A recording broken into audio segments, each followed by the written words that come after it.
คำว่ากสิกรรมแบบอสัญญาหรือภาษาอังกฤษที่นอยองคำว่า contract farming กระกี้ความหมายเหมือนละเมอตายอธิบายอันอีหยังตุ่มบ่แน่การกีอธิบายกระลอกกสิกรรมแบบอสัญญาครออธิบายสัญญาการสัญญาเมื่อการตกลงระหว่างกูสัญญาซึ่งแต่งอันเกิดสิทธิ์และพันธะทางแพงเกิดขึ้นเปลี่ยนแปลงหรือเลยอยู่นอกจากนี้ก็เล่าเรื่องใส่พัวพันทางแพงซึ่งหมายถึงใส่พัวพันที่อาลักษณะทรัพย์สมบัติรวมอาการเวทติกเสายืมจำนองหรืออาลักษณะทรัพย์สมบัติเหมือนใส่พัวพันครอบครัวเป็นต้น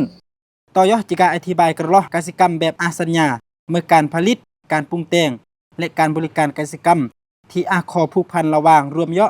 การจัดตั้งเดรัจนิติบุคคลและบุคคลซึ่งได้การแต่งกสิกรรมแบบอสัญญาเมื่อต้องเบือนกำหนดสิทธิเดแต่ละฝ่ายที่สามารถแต่งเบือนและผลประโยชน์ที่จะเบือนรับ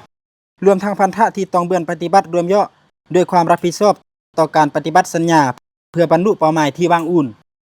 ถ้าสรุปแบบง่ายๆก็คือคำว่ากสิกรรมแบบอสัญญาก็จะมีข้อผูกพันเกี่ยวข้องกับเรื่องการผลิตการปรุงแต่งการบริหารทางด้านกสิกรรมแล้วบัดกี้ตายถ้าว่าท่านผู้ยังความสนใจจูเริ่มการผลิตกสิกรรมแบบอสัญญายีนอควรจะเริ่มดะมอนกะเมะควรจะยอจรอเมะและที่สำคัญนอสามารถเดืองห้างสัญญากีดะมอนกะเมะณปัจจุบันระบบอันกรมส่งเสริมกสิกรรมและสหกรณ์กระทรวงกสิกรรมและสิ่งแวดล้อมเป็นหลักในการเรียนกระลอกคำแนะนำเกี่ยวกับการแต่งสัญญากสิกรรมรวมทั้งห้างสัญญากสิกรรมดักลวงห้างกันนี้ที่ต้องเบิ่นกำหนดอันเนื้อในบรมัตตาเดสัญญาที่กำหนดทางสิทธิและพันธะกูรวมสัญญา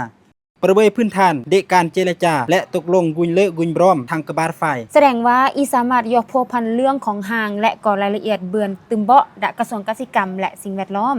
ถ้าว่าท่านก็เมื่อคำถามตึมเบาะเกี่ยวกับกสิกรรมแบบอสัญญาสามารถตรงคำถามกูดจะรออีเบินตึม